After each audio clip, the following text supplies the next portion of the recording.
صوفیاء اکرام نے مخلوق خدا کے سامنے اپنے قول کی بجائے اپنی شخصیت اور کردار کو پیش کیا۔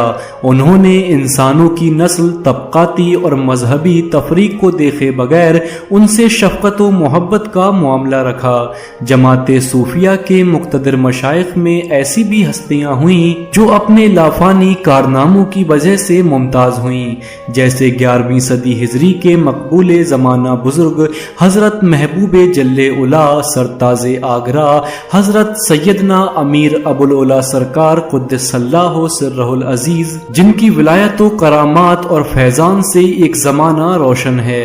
حضرت سید امیر ابوالعلا رضی اللہ تعالی عنہ کی ولادت 990 ہجری مطابق 1592 عیسوی میں قصبہ نریلا دلی میں ہوئی۔ آپ رضی اللہ تعالی عنہ محفل سماع اور قوالی بہت دلچسپی کے ساتھ سنتے تھے۔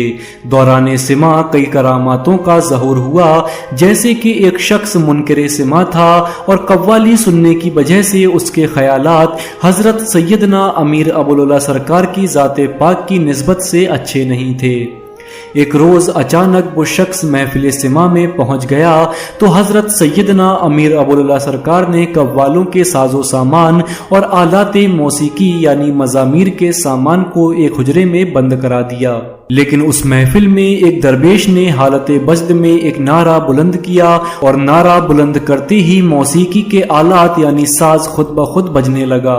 اس کے بعد اس شخص پر بھی ایک کیفیت غالب ہو گئی، ایسی کیفیت کہ وہ بے اختیار کھڑے ہو گئے اور رقص کرنے لگے، اور اس کے بعد وہ حضرت سیدنا امیر ابوالعلا سرکار کے راسخ العقیدہ مرید ہو گئے۔ آپ کی سوانح حیات اور کراماتوں پر ہم نے اور بھی ویڈیوز بنائی ہوئی ہیں، اگر آپ نے وہ ویڈیو نہیں دیکھی ہیں تو ضرور دیکھیے گا، ان ویڈیوز کا لنک ڈسکرپشن میں ہے۔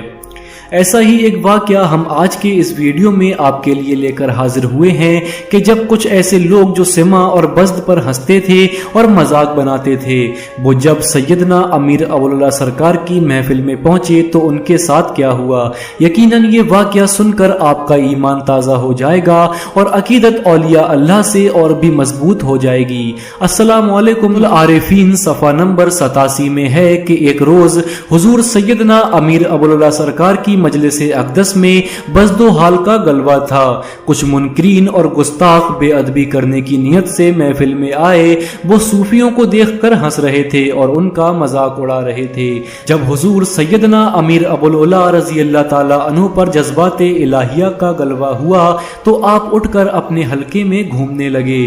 جب ان لوگوں کے پاس پہنچے تو فرمایا، یا الہی، یہ لوگ کچھ نہیں جانتے ہیں اور فقیروں پر ہنس رہے ہیں، بیچارہ ابوالعلا کیا کرے؟ سیدنا سرکار کی زبان مبارک سے یہ سنتے ہی وہ لوگ ایک دوسرے پر گر پڑے اور رقص کرنے لگے۔ مسلسل 3 دنوں تک وہ اسی حالت میں رہے۔ جب کسی نے ان کی طرف سے معذرت کی تو آپ نے فرمایا کہ فقیر نے تمثیلاً ایسا کہا تھا۔ اس کے بعد ان لوگوں کو افاقہ ہوا، وہ ہوش میں آئے اور آپ کے غلاموں میں شامل ہو گئے۔ صوفیاء اکرام کو دیکھنے کے لیے دل کی آنکھوں کی ضرورت ہوتی ہے۔ جو دل کی آنکھوں سے صوفیاء کے حال کو دیکھتے ہیں تو وہ بھی رحمت الہی کی اس بارش میں سرابور ہو جاتے ہیں جس میں کہ وہ صوفی بھیگ رہے ہوتے ہیں، اور جو لوگ اپنی ماتھے کی آنکھوں سے ان کو دیکھتے ہیں تو وہ فقط گستاخ بنتے ہیں اور اپنا نقصان کرتے ہیں۔ اسی لیے کسی نے کہا ہے کہ اللہ والوں کی محفل میں اپنے عقل کے دروازے بند رکھو۔ نمی دانم کے آخر چون دمے دیدار می رقصم، نمی دانم کے آخر چون دمے دیدار می رقصم، مگر نازم بئی ذوقے کی پیش یار می رقصم، مگر نازم بئی ذوقے کی پیش یار می رقصم۔ دوستو، امید ہے کہ یہ ویڈیو آپ کو پسند آئی ہوگی۔ مزید ایسی ہی